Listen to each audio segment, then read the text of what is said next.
Steph Bowen was born in Perth, moved to Sydney to complete her doctorate and residency, where she met and married Nic Collins. Before their first wedding anniversary, and on the eve of moving from Sydney to Brisbane, where Steph was to start a new placement, she was diagnosed with breast cancer.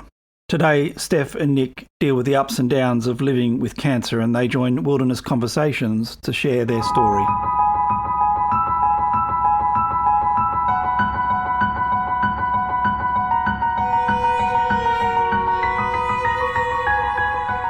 Nic and Steph, thanks very much for joining Wilderness Conversations. Good to be here. Yeah, thanks, Steve. Steph, let's start with you. Share with us some of the memories you've got of your childhood and where you grew up and what brought you all the way to Sydney later in your life. Yeah, sure. Hi, I'm Steph Collins. And I'm 28, and I grew up in Perth, Western Australia. I have one sister who's younger than me, so 3 years younger, and my parents.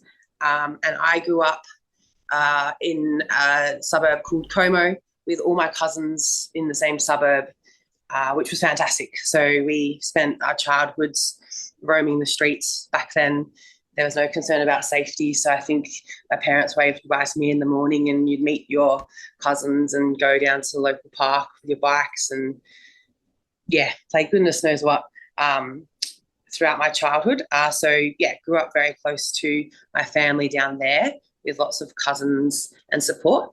My mum comes from a long generation of Christadelphians, but my dad was brought into the truth by my granddad, actually, and that's how they met.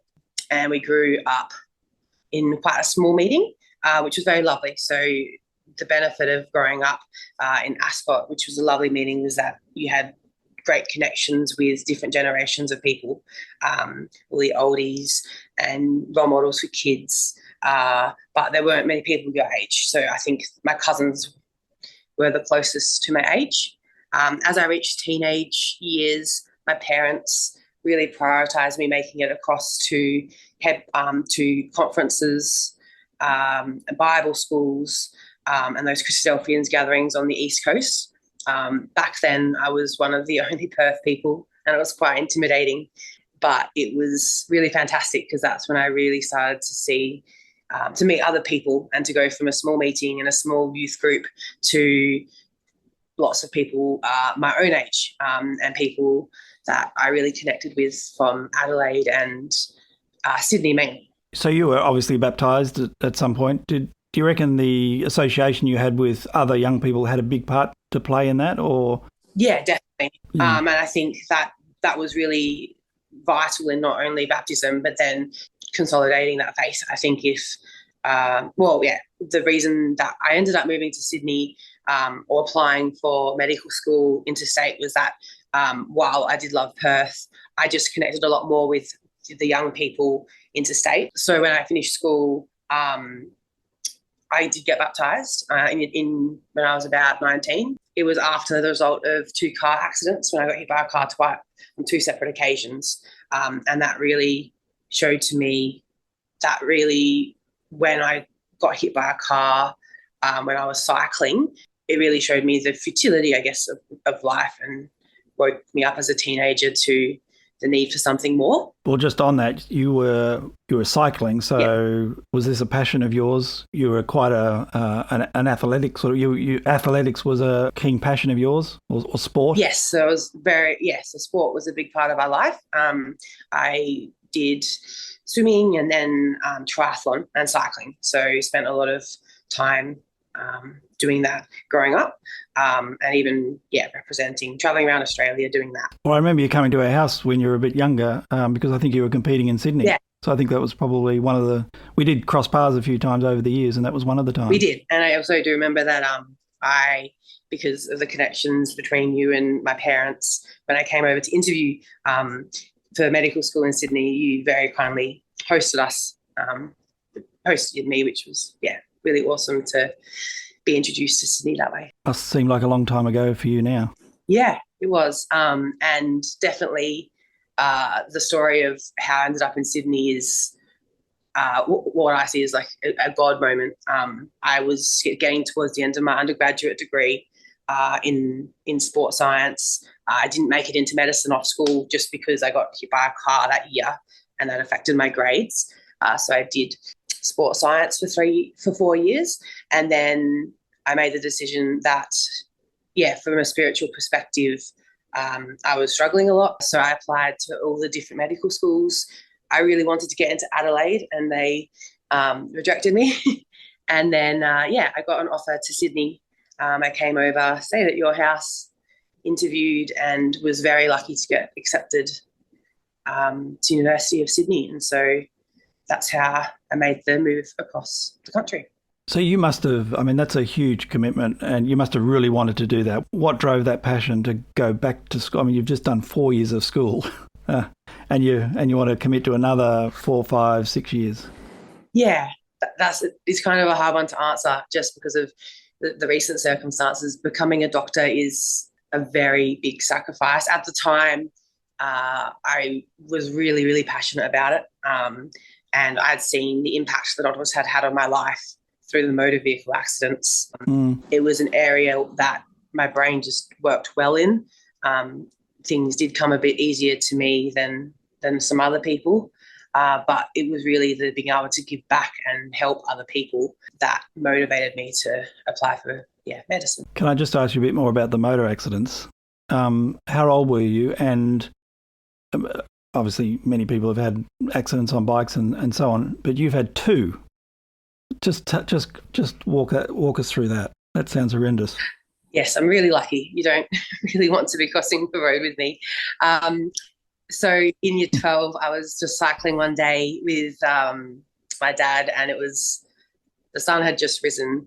And unfortunately, I was going along a road, and there was a T-section, and an elderly person had the sun in their eyes, and they went through the T-section and took me out. And this was in the first week of year 12. So it gave me a very nasty concussion, and had lots of shoulder surgeries from that as well. It probably took about 2 years to fix those injuries from that. It affected year 12. I missed the first term of year 12, but then was able to catch up and still get into university. So I've got some lovely scars on my shoulder from that accident. And then 2 years later, it was a rainy day again. It was a rainy day, and I was trying to cross the road as a pedestrian, and a car pulled out and accelerated and didn't see me and swiped me. Yeah, took me out. So the second accident was you were a pedestrian, not riding a bicycle. Yes. So by that stage, the injuries had caused me to stop sport. I couldn't swim, and I wasn't so keen on cycling on the roads and getting hit again. We had stopped sport by then. It was just a pedestrian, so it was again bad luck, I guess, accident. But that time I had a bit of a bigger head injury, so that took a full year to recover from that concussion and a bit of a small bleed. I hurt my knee and my arm as well that time. And so that was 2014. So 2012 and then 2014 were the 2 motor vehicle accidents. Well, I'm not sure there'd be any doctor in the world that would be a doctor and a patient as much as you. I know, and this last year has really just topped it off. I think we've experienced most things by now. So, yeah. But it happens, and you learn from it. And I think for both of us, someone has said a lot over the last year that the events of our lives leading up to this has put us in a unique position to be able to not necessarily cope, but to be able to survive and grow and learn through this experience. And even though they've been very hard to learn, they have put us in good stead for what we're facing at the moment. Well, we'll come on to that in a little detail in a second, but perhaps, Nic, you've not got, well, in some ways a similar story in the sense that you didn't grow up in Brisbane, but you ended up in Sydney yourself, and also for professional and perhaps even spiritual reasons. Tell us a little bit about your upbringing and how you ended up in Sydney. Yeah, so, like you say, born and raised in Brisbane, loud and proud Queenslander. Maroon supporter. Yep, bleed maroon, always will. And so I grew up in Brisbane. I did all my schooling there. I grew up blessed to grow up in a very large, supportive, loving family. My parents are amazing. My little sister is amazing, and my extended family, who are all remarkably close and supportive together. I find myself pretty blessed in that regard, and probably not as thankful as I should be for stuff like that. But that was really great to grow up in. You know, all of my closest friends growing up were members of my extended family. I had other people through church and school throughout the years as well. You also got involved in sort of interstate conferences, and you made the effort to get around as well. Yeah. I mean, I was, through my teenage years and early 20s, I was very heavily involved in running our own church youth group and helped run a couple of youth conferences and stuff up in Brisbane, and managed to ended up travelling around a fair bit, doing similar things in interstate as well, quite a few down in Sydney, Bible school in Newcastle and stuff, and interstate as well. School wasn't the best experience for me. I was probably a little bit of a self-diagnosis here, but probably a little bit of a naive, soft touch when I was a kid, and being enthusiastic and diligent as a kid, I had a massive big target on my back in the schoolyard and copped it pretty badly. Wasn't the greatest experience, and it took me a long time to really sort of find my feet and branch out, and to develop some self-confidence and strength in my own sense of self. And how did you do that? School of hard knocks. Growing up. I think it was going into what I did professionally in the end sort of forced the issue, because leaving school, I went in and studied architecture, which in those days was a 6-year bachelor degree, quite a big commitment for academically, not a massive payoff. That changed while I was at uni. They deregulated the university sector and changed up a lot of things. And I ended up coming out of it with a master's degree, which was a bonus. But the nature of the profession, what it requires of you in terms of your ability to think outside the box, to back yourself, to sell an idea, I guess, and to know who you are and what you're about, and to stand by that and express those things either on behalf of yourself or on behalf of your client. And so you really need to know what you're about, be able to carry your will to lead in that sense. I really enjoyed what architecture was about, but in terms of my character and my abilities, natural abilities, it wasn't a natural fit. So to survive and to actually succeed in that environment, I had to learn pretty quick how to back myself and to succeed in that way. I think at the same time I was stepping up into that sort of coordinating and leadership role in the youth group at church and stuff, and that probably played a role too. So was it your architectural work that brought you then to Sydney? No, so Sydney was a sea change and a change of career. So people who will remember sort of the 2009 through early 2010s period will remember that the upheaval of the GFC, everything that went along with that. And working in architecture as I did. Yeah, well, building basically collapsed completely then, didn't it? In terms of the whole process of the construction industry and the natural hierarchy of what comes first and what happens, architecture is sort of the canary in the coal mine, if you like. So as soon as there's a hiccup in the stock markets, all work stops, the money stops flowing, and people lose their jobs in a real hurry. And so I was left without a chair when the music stopped. Having been relatively fresh out of uni, I'd worked all the way through, so I'd had a fairly strong undergraduate experience. But postgraduate, I only spent really two and a bit years in the industry before it all fell in a heap. And no matter what I did following that, which was a pretty soul-destroying experience for me, And again, I point to my probably a little bit of naivety as to how the world works. I had strong ideals of commitment, hard work, loyalty. Business doesn't work like that. It's a pretty brutal game. With such a commitment and all the work you've done, a huge call to look in a different direction. Yeah, absolutely. And it wasn't one that came easily or quickly. I was knocked to the canvas pretty hard by that experience, and what followed was almost even worse. Going through,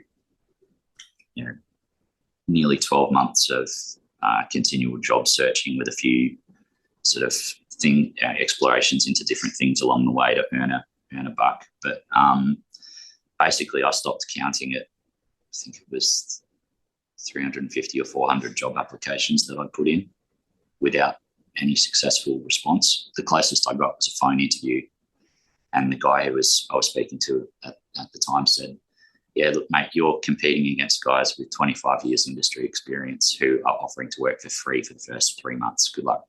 Wow. So that was sort of the clincher.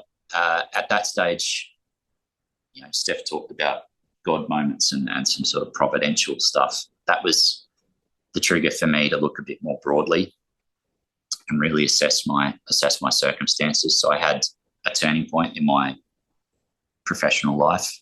I really felt like I needed, I was going to end up in some pretty dark places if I didn't change my circumstances. I ended up, and this is when I really got to know you guys. I came on the Young People's Israel trip that Christmas, New Year, if you recall. I do. Great trip. Awesome trip. Lovely, amazing bunch of people that we went with.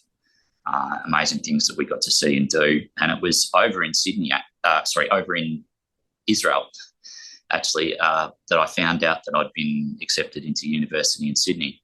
I'll never forget it. Actually, on a bus for a nature break in the middle of the Negev desert, and most of that trip we were desperate for the slightest little bit of Wi-Fi reception so we could check emails or check in with people or whatever. And we managed to get this scrap of Wi-Fi, and all of a sudden everyone's phones are going ding ding ding ding ding. And one of those things was my phone with an email from the university in Sydney saying you've been accepted into nursing, which had been something that I'd always considered doing. Architecture was first off the rank, and that's what I got accepted into when I left school. No regrets doing that. It taught me a lot. It's made me who I am. And I haven't gone back to it for very valid reasons. But that was sort of that decision to explore nursing as a plan B and take that sort of leap. And it was a very big leap. Well, you're leaving behind a huge investment in the training you've already done. You're moving interstate, and you're heading in a whole new direction with another, 3 or 4 years of school ahead of you? Nursing's a 3-year degree. There was no prior recognition of professional credit at all because of the fact that it's a medical degree. Yeah, because it was medical, start from square one, go in and do the whole thing. So, yeah, I got home from the Israel trip. I had less than a month at home to get my stuff together and organise myself, and I moved to Sydney. And did you have a little bit of money left over to pay for your lifestyle? You also were working part-time, if I remember rightly. I'd had a severance package from work in Brisbane, so that tied me over for a little while. And I was able to, despite the fact that I was by that stage a mature age student, quote unquote, was able to get some government assistance going back to uni, study support. Right. That helped sort of cover the basics and make sure I wasn't going to be living in a cardboard box on the street. But yeah, it was a big change in lifestyle and sort of learning self-reliance thankfully I'd in the years before I'd moved to Sydney, I'd made some new friendships with people from up in Brisbane who in the preceding year, for one reason or another, had ended up in Sydney as well. So I had some good friendships that I was able to call on moving down there, and guys like yourself that I'd gotten to know as well. But I I threw myself back into it. I was living at the hospital, studying at the hospital, in the nurses' accommodation at the hospital, and I was working part-time in the hospital outside of study hours as well as sort of an orderly, junior or undergraduate nursing assistant. And I did that for the next 3 years. Moved out and house shared after a couple of years, but it was just lined up pretty well with when Steph came across. So It was there your paths crossed? Not exactly for another 2 years.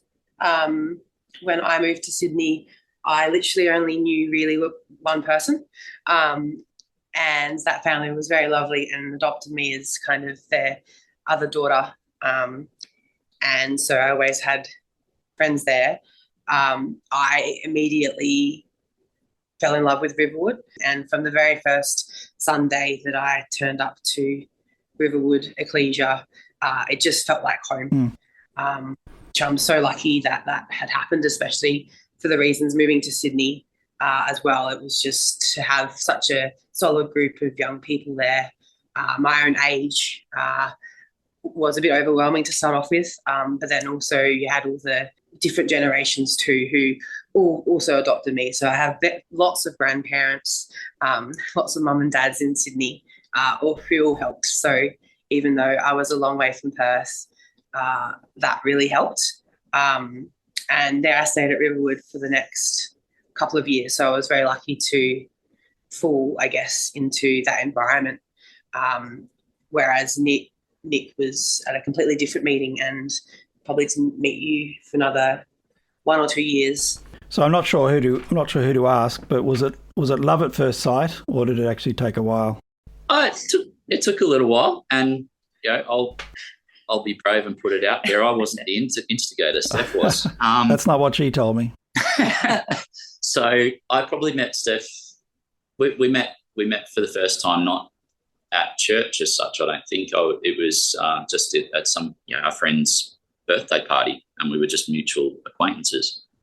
And Steph at that time was still fairly reserved up to her eyeballs in her studies. Was living at a student accommodation in close to the city in Sydney, and we sort of met and were introduced to each other at that birthday party, and sort of hit it off in terms of our mutual medical interest and background and careers and stuff. So we had some talking points, and it probably wasn't until myself and my best mate Brendan started coming along to Riverwood, and we because Steph was already going to Riverwood, that we started to get to know each other a bit more there, that things started to happen.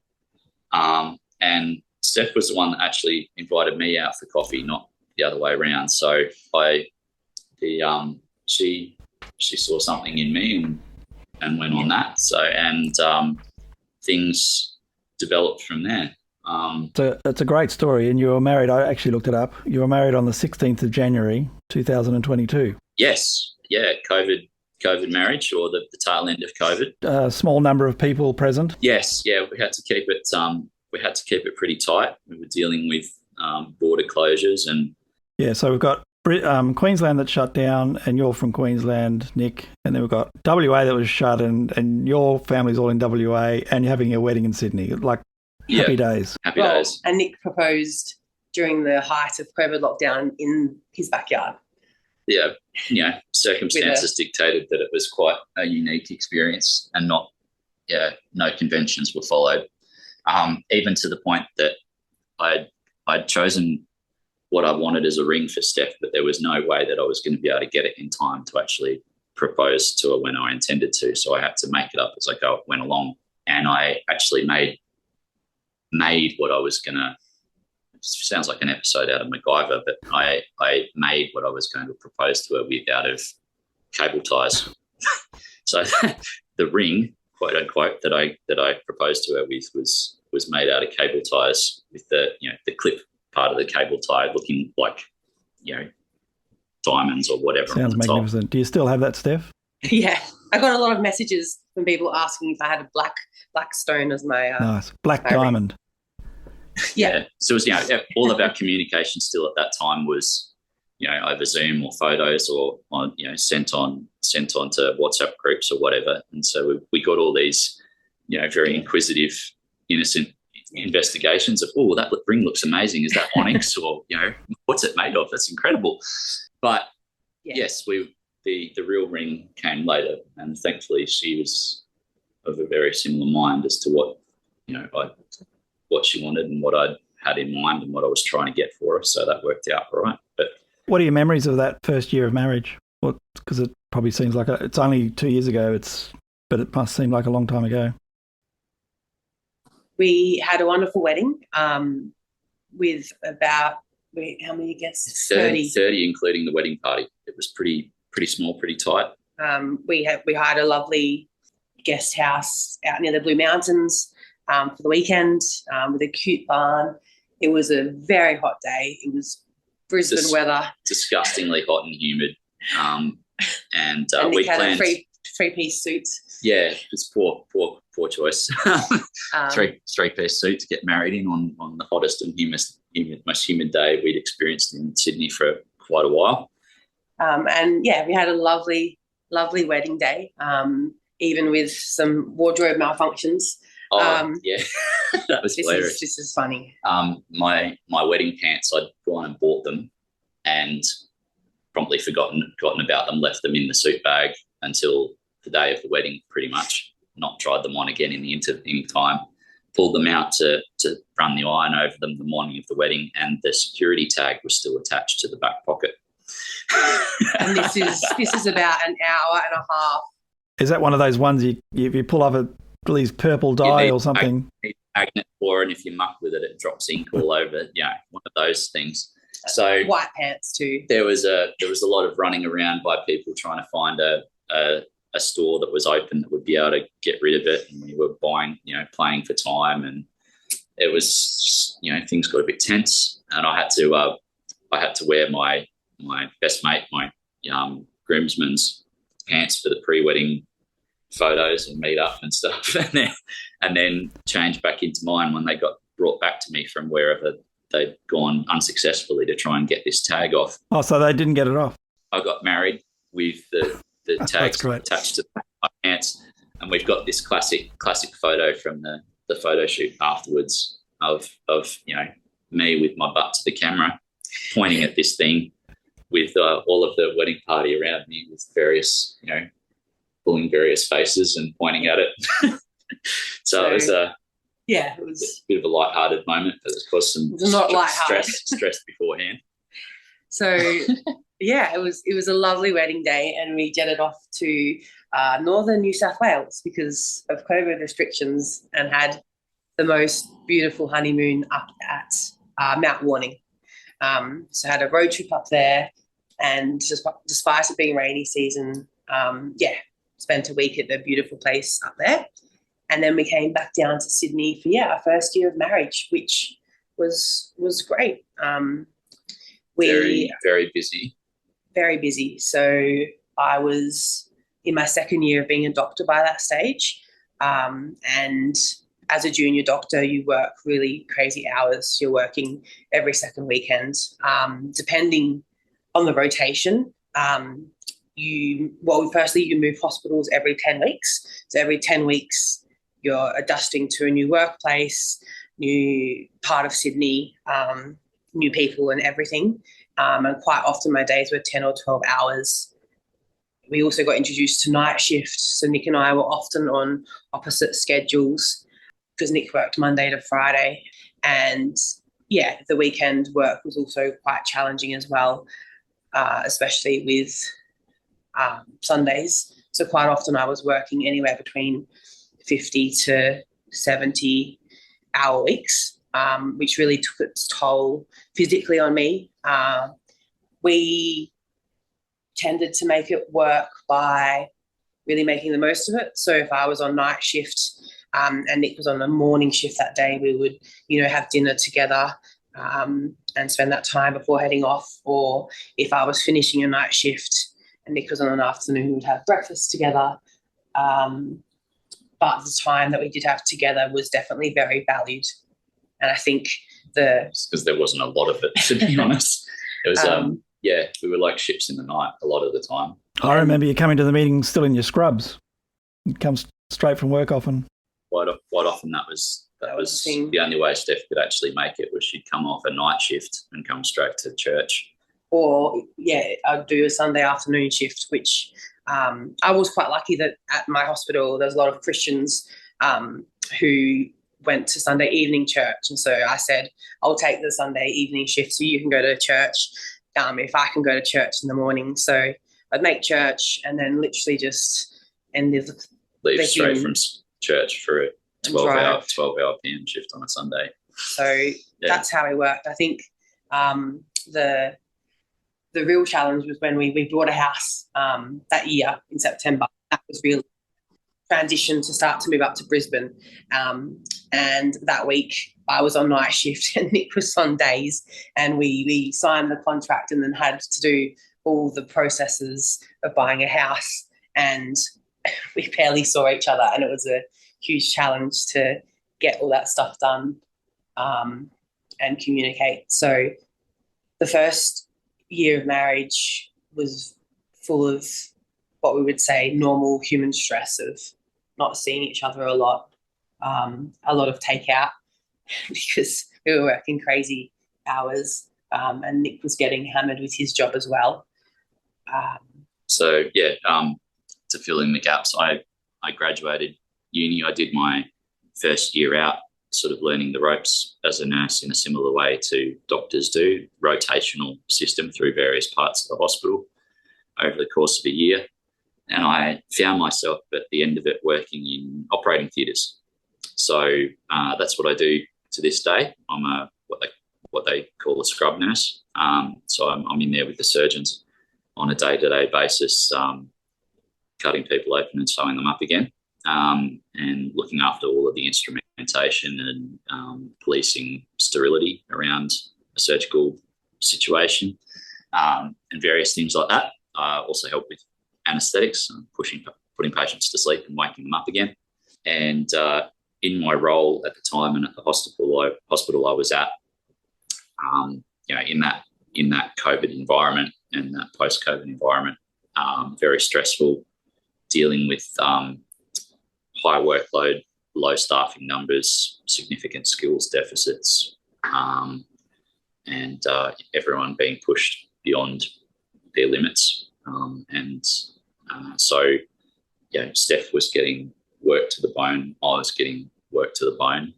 So that presented some fairly stressful things and was really sort of the catalyst for the which Steph's already touched on, the next change in our life. We loved our ecclesial and friendship situations in Sydney.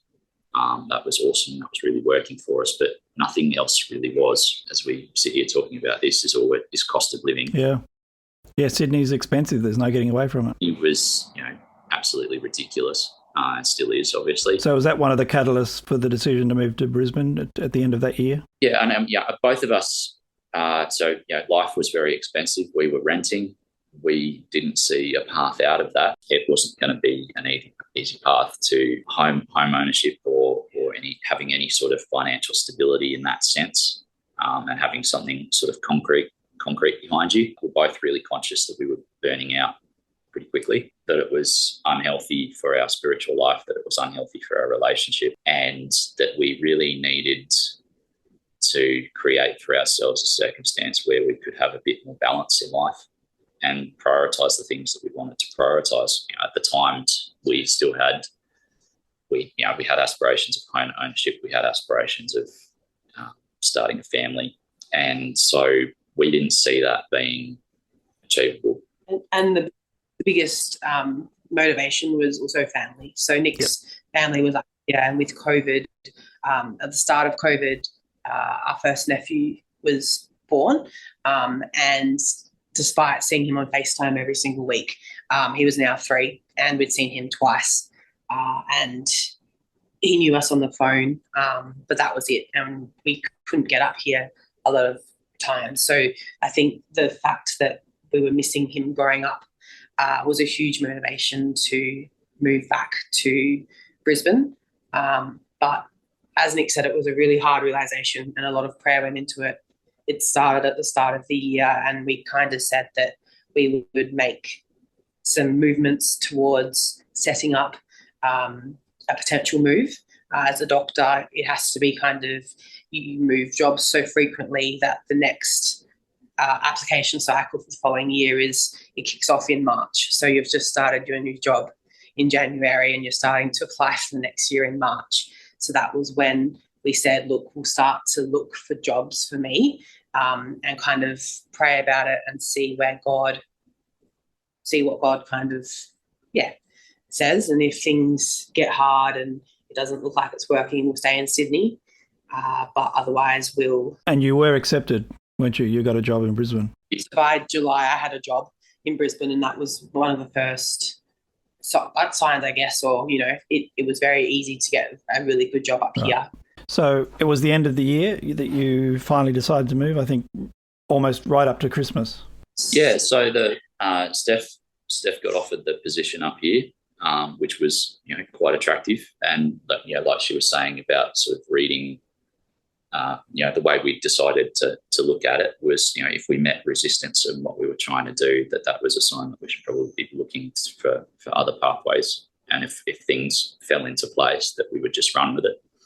It was actually in October that we made the final decision to move, and this is kind of important because this was something that was very providential in setting up for the move in December. But in October, we basically bought a house on the weekend, over the long weekend. And so Friday morning we woke up and Nic's sister contacted us saying that there was a house in the housing complex that they have been living in that's come up for sale, that have been fully renovated and looked amazing. And so we had a look at the house, and they weren't asking a lot for it, and we really liked it. And so we put in an offer for that house that day from down in Sydney. By the end of the week, on the weekend, we sent family members to have a look at it, and there were over 100 people at the home open. They said that the house looked fantastic, but we didn't really stand a chance given that. By Monday, the real estate agent, who also lived in the complex down from Nic's sister, called us and said that there'd been 10 offers on the house, and we were one of the lowest offers. So we want to raise our offer. We kind of looked at each other and said, this is our maximum value. And he said, look, you're not the top offer, but would you be willing to rent back to January? And we said, because the lady who was selling the house was downsizing and wanted some time to move out, and that was important to her. And I said, well, that's actually when I'm meant to be starting my job. So that would be fantastic. So it worked for both of you perfectly. It did. Yeah. So, 20 minutes later, he called and said, you have a house, congratulations. And Nic and I looked at each other and said, oh dear, because we hadn't got pre-approval. We weren't planning on buying us at the time. Yeah, we put a bid on it, thinking, we're not going to get this. This will just be good practice. Yeah. We'll throw it. See what happens. Just get used to the idea. And it ended up coming out, and we're like, oh. So we had to throw a quick call to the bank manager for a start. Calling the bank manager, calling my best mate's dad, who happens to be a mortgage broker, and said, help a brother out, and we got things happening. We're moving to Brisbane, so that was October, and we were very grateful to us. It was a sign that we should move to Brisbane, but we didn't know the full extent of the blessing that having that house fully renovated, ready to move into, how important that would be come January. Well, so you stayed in Sydney for the rest of the year as planned. You started packing up. You're getting ready to move, and you get some health news. Talk us through how that all plays out. Yeah, so our lives completely changed when on Boxing Day I walked out of the shower quite panicked and said to Nic, I think I have a lump in my breast.